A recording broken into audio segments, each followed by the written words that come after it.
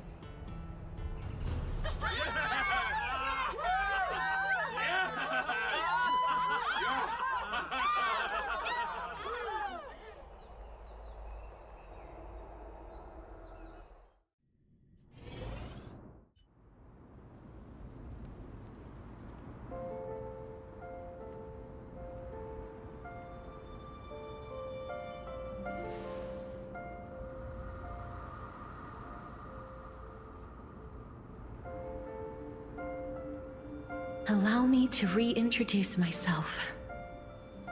I bore the name of Castris while walking among the mortals. And now, I stand as the demigod of death, the living side of Thanatos. Welcome to my realm, where the west wind ends.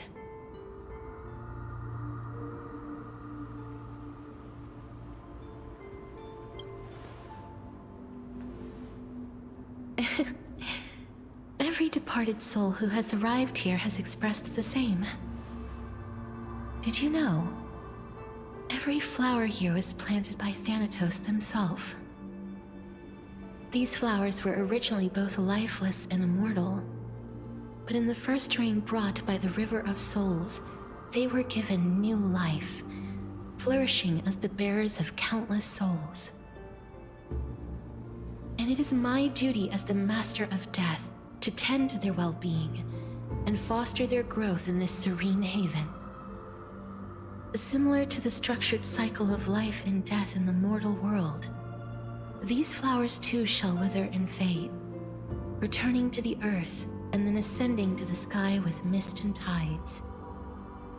Eventually, they will descend to the mortal land as gentle rain. Every soul undergoes the perpetual cycle of reincarnation, albeit in varied forms, until the world meets its end. Yet, sadly, there's no time left for Emporius to wait for when the flowers bloom again. Now, death is the power at my fingertips. It once led the souls of the deceased here, but I shall open the gate of the Netherworld and return you to the realm of the living. In exchange, please, take the core flame of death with you and complete the flame chase journey. Do not let our work thus far be in vain.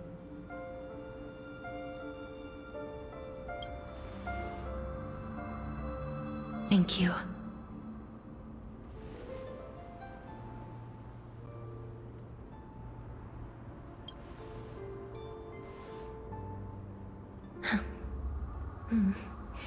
Just like the other demigods, I will stay here and embrace my destiny. That being said, it is not easy to guide a lost soul back to the mortal realm. The whispers of death are sweet and alluring. If your determination wavers, you will succumb and be forever ensnared by the Netherworld's grasp. Please consider this a one-time exception.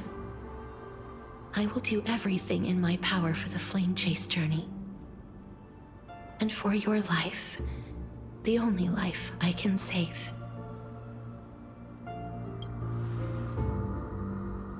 I am glad to hear that.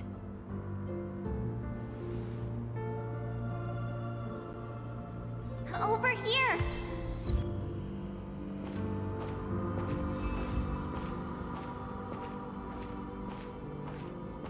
I believe in you.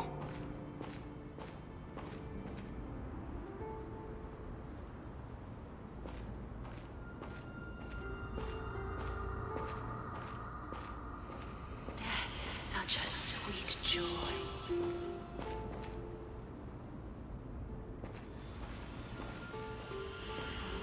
Embrace awaits you.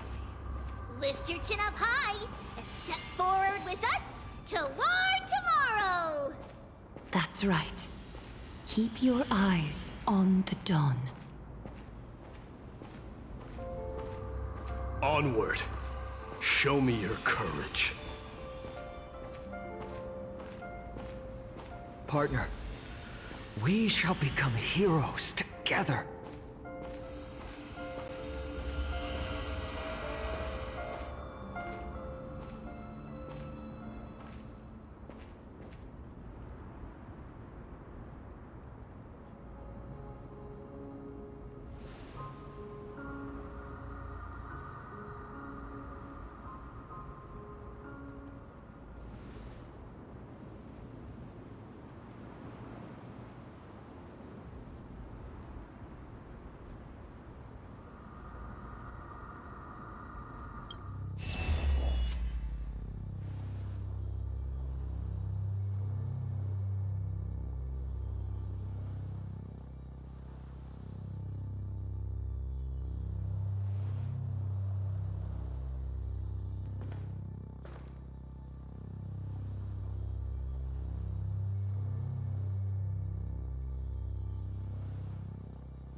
All of this is proof that you once lived.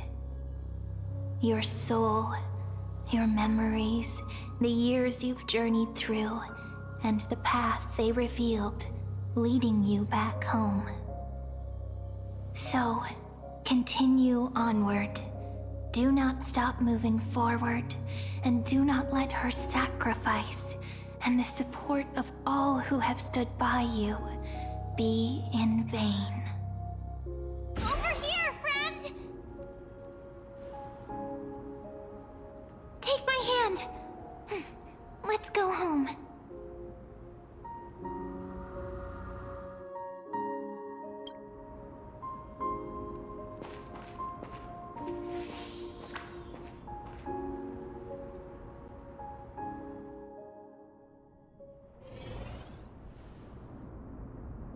At last, I knew you could do it.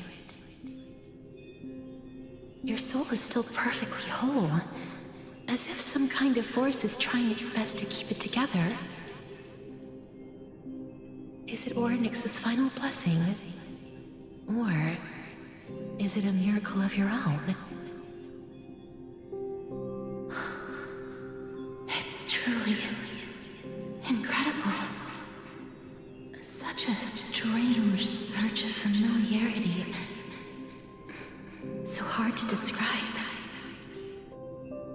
Perhaps it is fate, once again fulfilling its own design. Or perhaps it is the laws from beyond the sky, so familiar to you, that intertwined our fates long ago.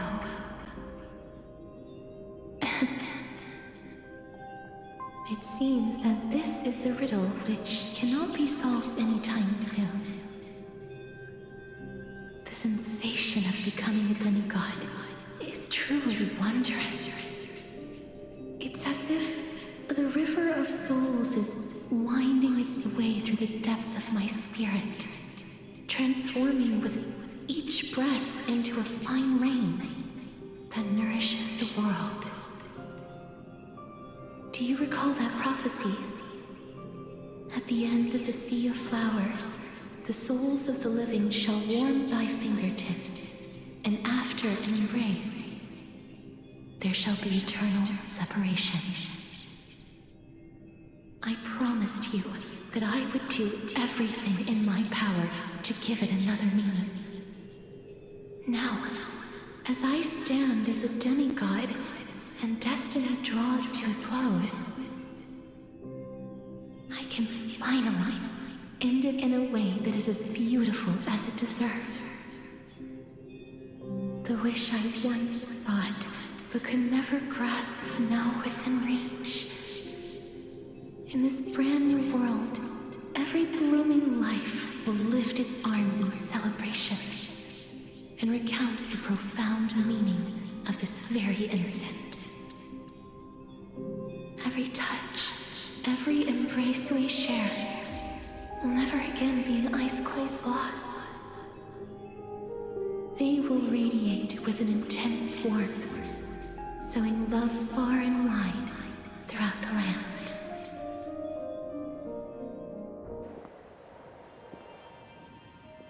The other shore is very cold.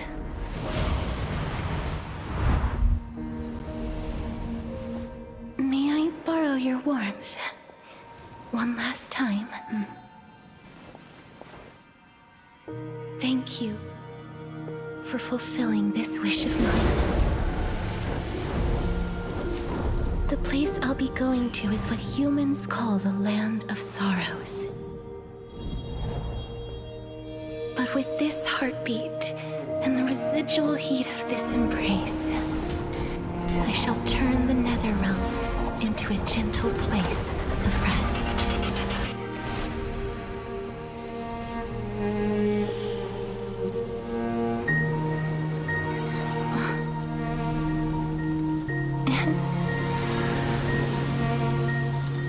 This embrace may be brief, but it's the proof that I once lived. Farewell, then.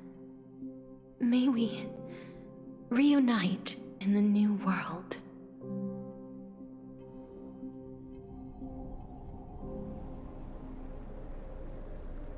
That grand and absurd performance was what you've been seeking your whole life?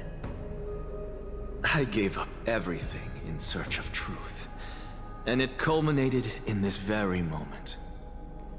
You, on the other hand, performed as I expected.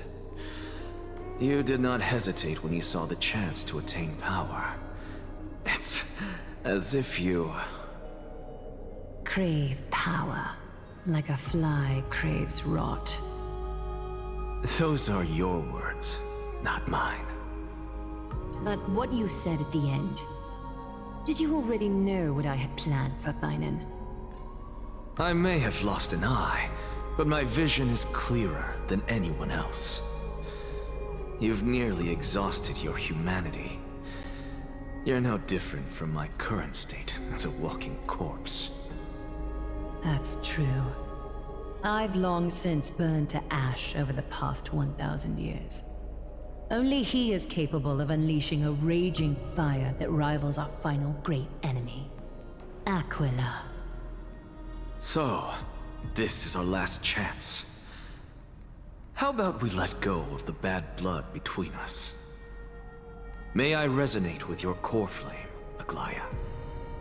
Please do. That's impossible. To persist with your soul thinned to such an extent. You're insane.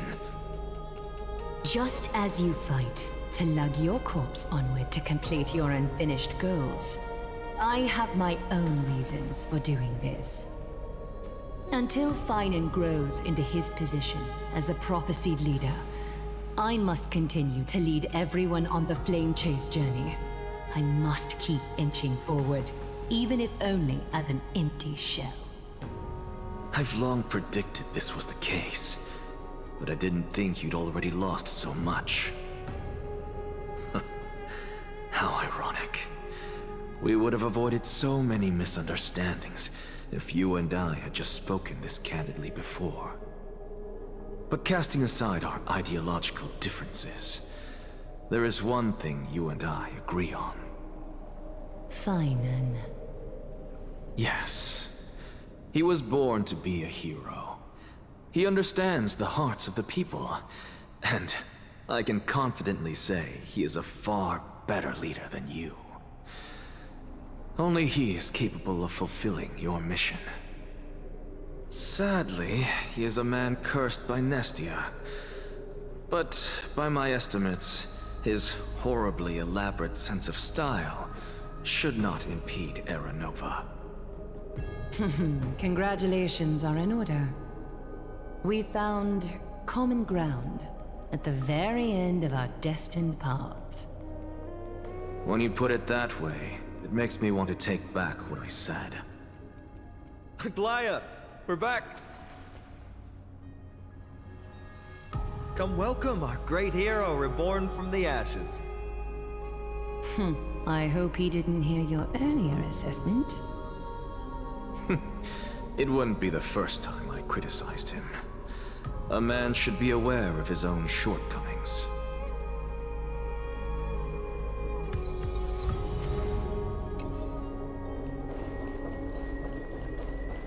I'm glad. But I don't see Castris among your number. It looks like she not only helped me prove my theory, but helped you fulfill your mission as well.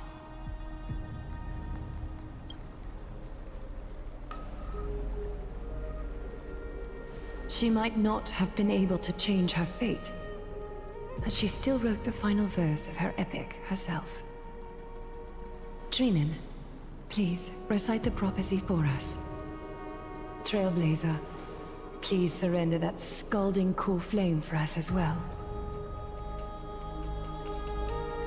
You are the only life she ever saved by her own hand in her 1,000 years on this earth.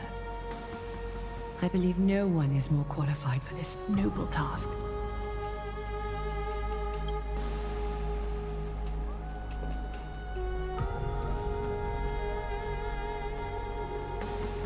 O gods who have returned, and gods who are still watching, today we bring you a soul laid bare.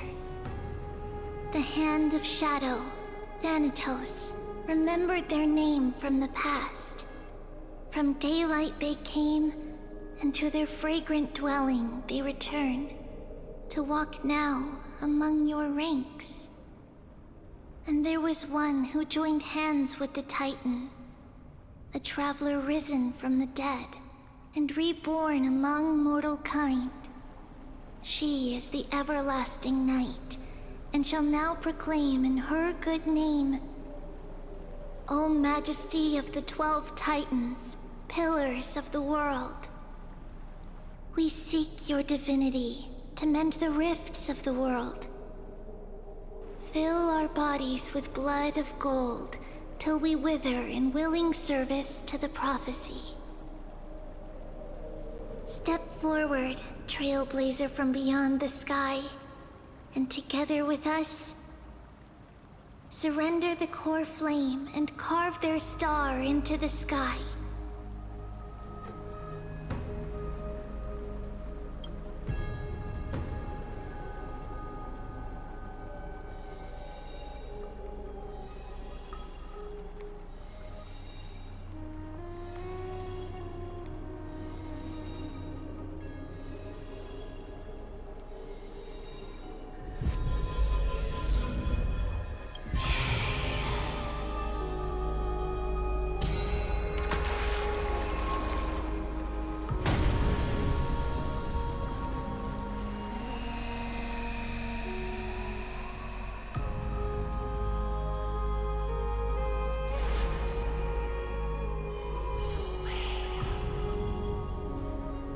Constellation for death. For life and death, to be more precise.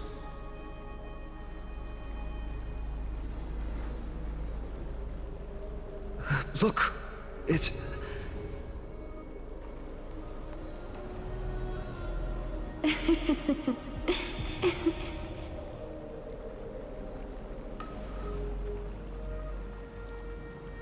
No, it's only a divine echo. I think she's here for the trial.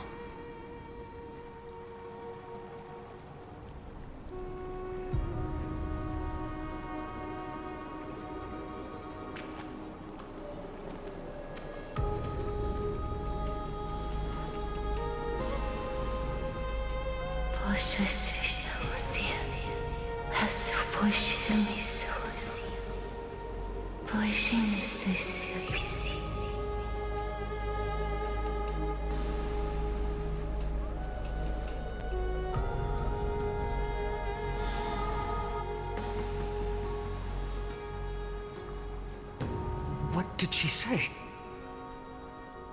That's the language of the Titans. Casterus...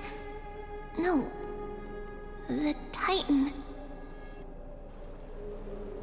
They said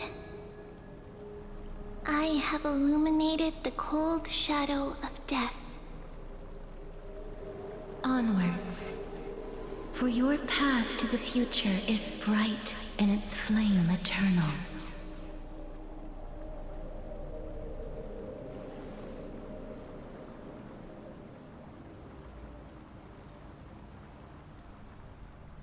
Do not forget.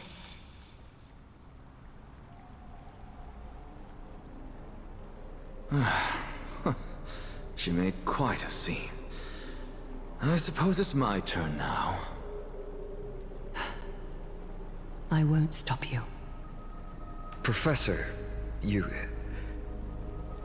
What's with that look? You were present.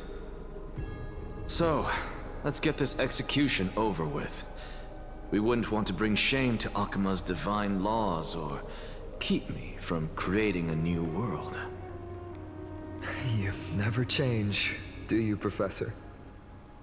I don't understand. If your theory is correct, you'll lose all memories of your past life once you become a Titan. So what's the point of becoming a god? Of course there's a point. Even if I forget who I am, I'll still have my brilliant mind. It goes without saying, I'll find a way to retrieve memories of my past life. Besides, I still have you, don't I? I still don't really understand what you said during the assembly. Even if it were true, things reforged from memory could never be the same as the original anyway. Then allow me to tell you right now that you're wrong. What exactly are we? My answer is that the Chrysos heirs are the future Titans and vice versa. Of course, this answer only applies to us. So, what are we when it comes to regular mortals? The very essence of the world, our souls, are tiny invisible seeds that hold records of each person's memories of the world. And we are the buds that sprout from these seeds to grow into great trees. Is that what new sporism means? Correct. Once our physical bodies are born, we become new extensions of the world. From there, we plant our seeds into someone's memories, and then scatter them into the hearts of countless people in the future. Just as seeds are affected by their environment, so too will our appearances differ across memories. But the partial memories we carry will always be the same, because that is just how the world is. To destroy our very existence, one must destroy the world itself.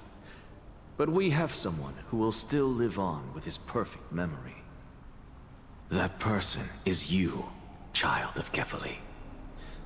This is what it means to be the world-bearing Titan. So, carry everything of this world and live on. Don't disappoint those most precious to you. Don't disappoint Lady Goldweaver. And especially, don't bring dishonor to my theory. Anaxa, I swear to you, I'll lead everyone to our reunion in the new world. Good. That is all I have to say. Farewell, everyone. May we meet again in the next life. Farewell, great performer. May Circes safeguard your thoughts.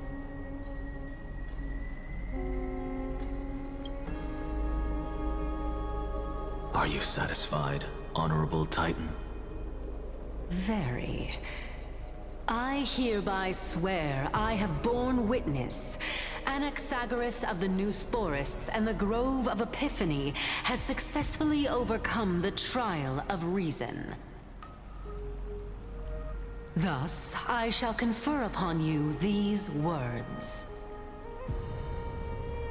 You shall transcend the peaks of purity and return to corruption and hardship. Oh, so that's a god's prophecy. It sounds like you just rephrased my past, present, and future. Ah, Circes. Is that all you've got? Well, you've already transcended the peaks of purity, and you were never the type to give me any leeway. That is true. But I do still have one question. I knew it. What is it? Maybe we're thinking of the same thing. As you've so boldly stated, we and the world itself live on through the memories of others. If that is the case, whose memories did the very first new spore sprout from? How should I know?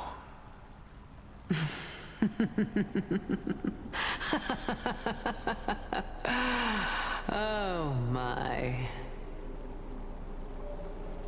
But, since we are both equally curious, we should allow the children of humanity who come after us to investigate in our stead.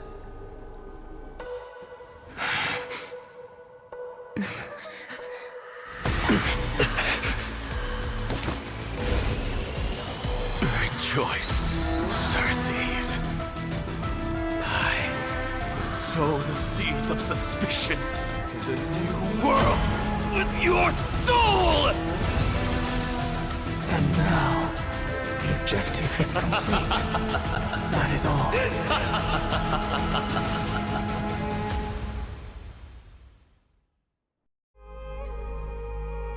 Thankfully, she's still alive. Was March 7th also in this condition when she was first rescued by the Express?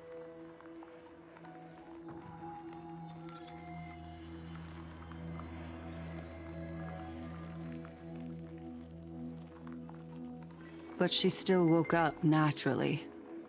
Looking on the bright side, that might happen this time as well.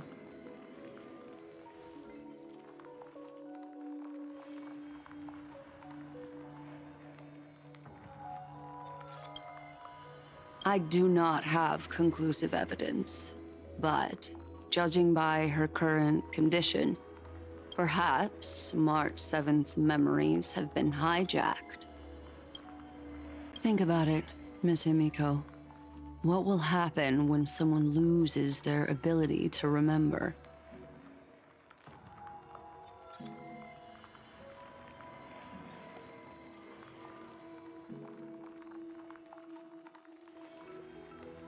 Unfortunately, short-term memory is an entirely different concept from the inability to remember. Perhaps it is difficult for you to imagine, but an individual who has lost their ability to remember turns into nothingness. The belief of the Garden is that everything in this universe can be interpreted through memories. This is the driving force behind the continuance of this path. The past is made up of memoria, while the future is a possibility that will eventually be converted to memoria. But the present, it doesn't really exist, and it's only an abstract expression. Therefore, when a person is affected by the path, and loses their ability to remember, their physical form will also be affected. These ice crystals are a manifestation of that.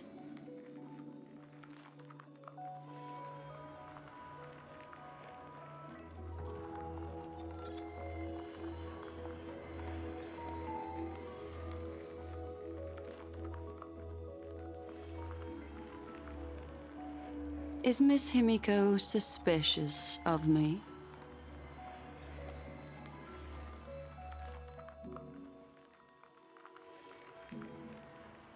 In other words, now is the time for me to prove my innocence. That's not a problem, of course. The true reason behind my intentions is that Amphorius holds special significance. For some memo keepers of the Garden with extremist views, it is a perfect example. A world that can only be seen through the Garden's mirror means that memo keepers have the right to keep the world in their private collection. If those Pathstriders of Remembrance were to uncover the secrets of Amphorius first, they might unleash their wild ambitions and remodel more worlds into a similar form.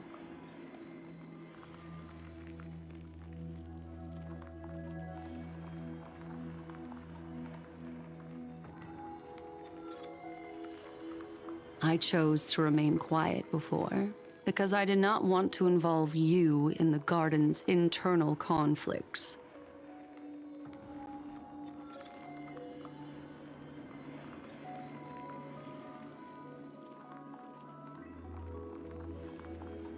You can be even bolder with your guesses.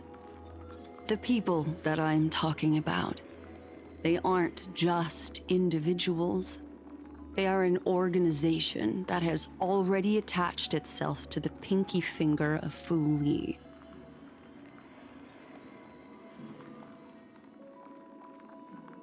I cannot be certain, but at the very least, they are capable of doing so.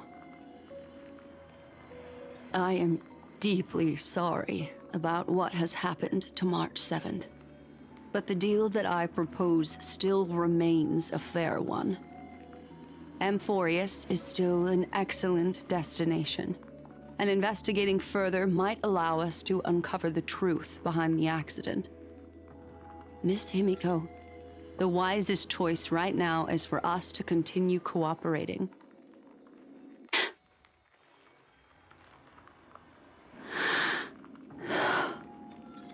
Let me take back a part of what I said just now, Miss Himiko. Although we indeed struck a deal, it seems like I have involved you in some unforeseen danger. Please accept my deepest apologies.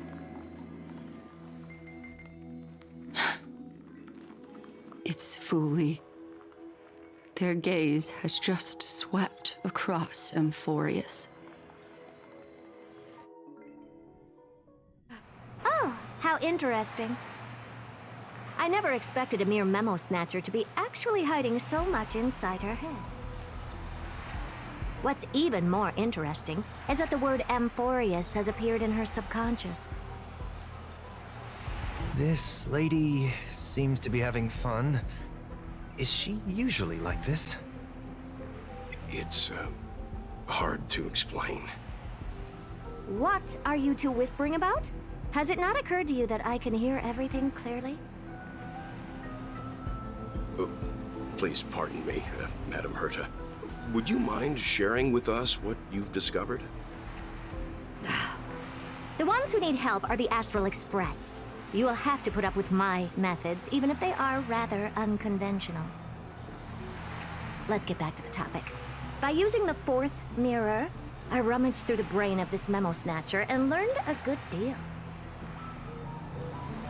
Not only does this person know of Amphorius, but there are also many memo keepers who are interested in the place. I searched through her consciousness and found the following terms: the Eternal Land, the Rejected Land, and the private collection of the Garden of Recollection. It seems like Miss Black Swan is indeed hiding some things from us. Since I'm not able to find any useful clues from the outside, why don't I personally visit this mysterious Amphorius? You're planning to head to Amphorius yourself? Yes, but not in the flesh like you all foolishly did. See these Herta mirrors?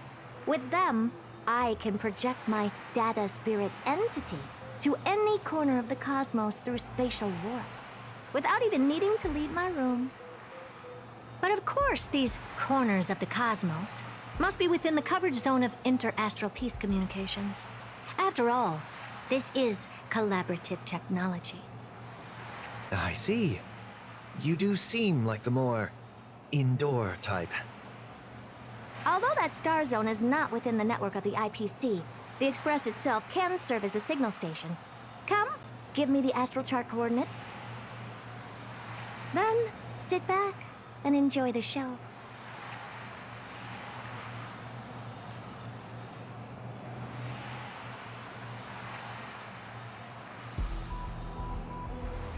All right, now that everything is ready, mirrors, get to work. First mirror, input the coordinates. You'll be in charge of the spatial warp. As you command, Madam Herda. The preparations are complete. I wish you a pleasant journey ahead.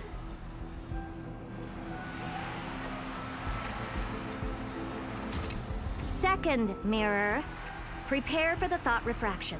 There's still some distance from the Astral Express to the Amphoria's celestial body. You're in charge of sending me over. This time, raise the power to the maximum. Don't be stingy. Oh, okay. I won't fail the mission, Madam Herda.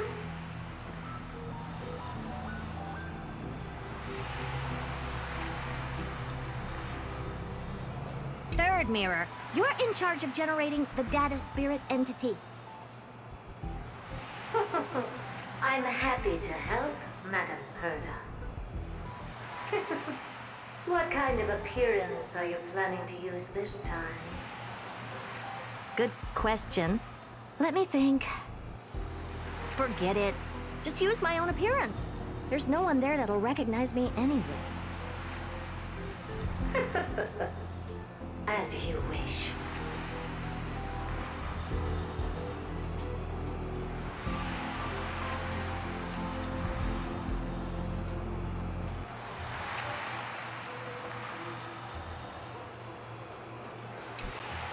Preparation of the data spirit entity complete. Thought refraction at max power. Excellent. The first mirror. Let's get going. Have a safe trip, Madam Herta. May your journey yield good results. Coordinates input complete. Preparing to activate spatial warp. Destination, unknown celestial body. Amphorius. Spatial warp countdown. 5, 4, 3, 2, 1. Warp activated.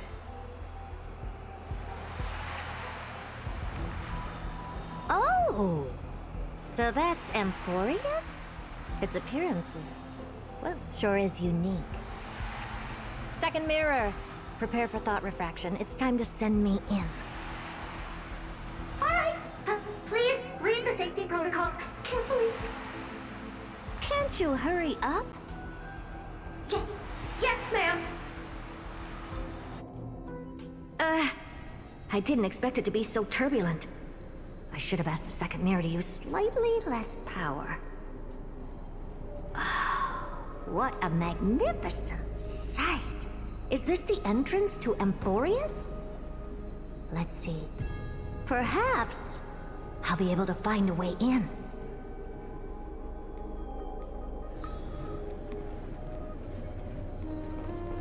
What's this? A statue? It's ugly. I don't like it. Oh, I finally found your traces. How esteemed must you be for the great Herda to come out personally? When we return, get ready to become free labor for the simulated universe for the rest of your lives.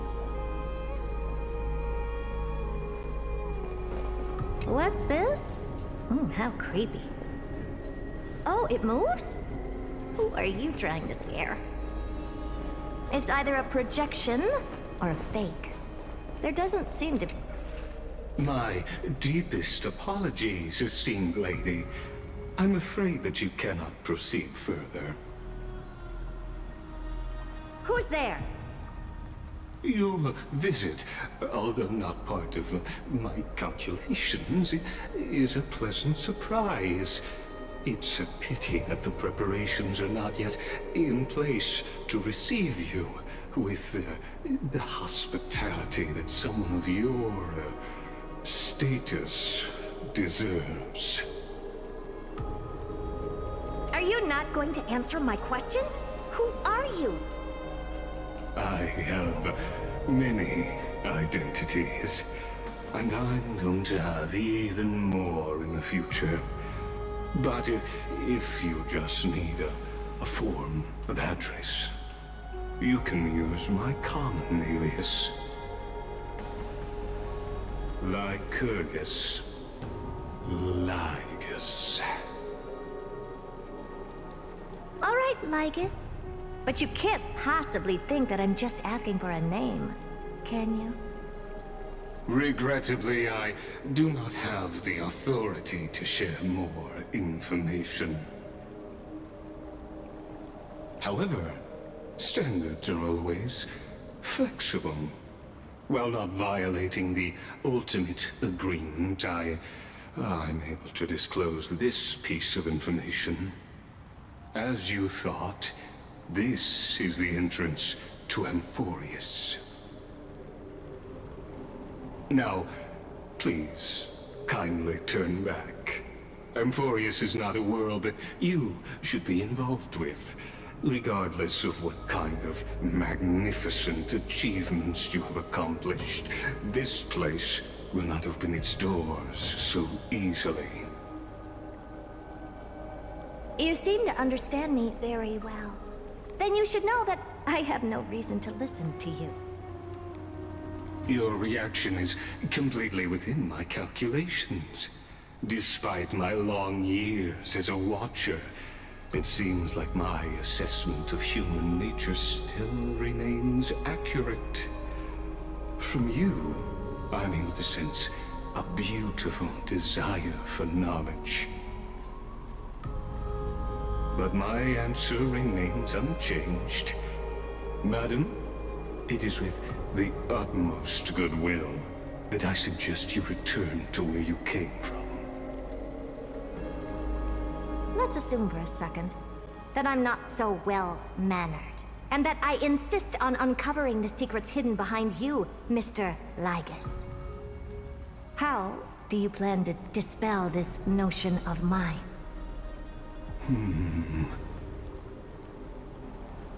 Within the scope of the ultimate agreement, there are 178,244 logic chains at my disposal to convince you. After filtering through them, I have determined that I only require 3 to attain the results that I desire. Oh? I'm all ears. First, for reasons that cannot be disclosed, Amphorius is a completely isolated celestial body. Apart from me, no one else will be able to help you enter. That's not a good argument. Second, if your plan is, as you've alluded to previously, to force me into cooperating by showing hostility, do know that, just like you, I have basked in the gaze of the erudition. I stake my honor and assure you that, in the worst-case scenario, our mutual destruction will be inevitable. Oh? No wonder I couldn't find a back door. When I did a scan of our surroundings, the safety protocols on you are comparable to Screwy's. How interesting. I assume that you still wish to hear the third logic chain? Of course. Why wouldn't I? Third, even if you exhaust all your means, and find a way to break through? You will surely give up once you understand the consequences of your actions. After all, throughout your long life, as much as you'd hate to admit, your conscience has played a crucial role. What a brazen robot. You think that you can actually understand me through your paltry calculations? But since you put it that way, why don't you tell me what these consequences will be? It concerns the third path that is entangled with Amphorius. A path that you and your friends still very much lack understanding of. The destruction. So, if you ignore my warnings and persist in your ways, you will break the shackles of a Lord Ravager. And when that happens, their fury will engulf the cosmos.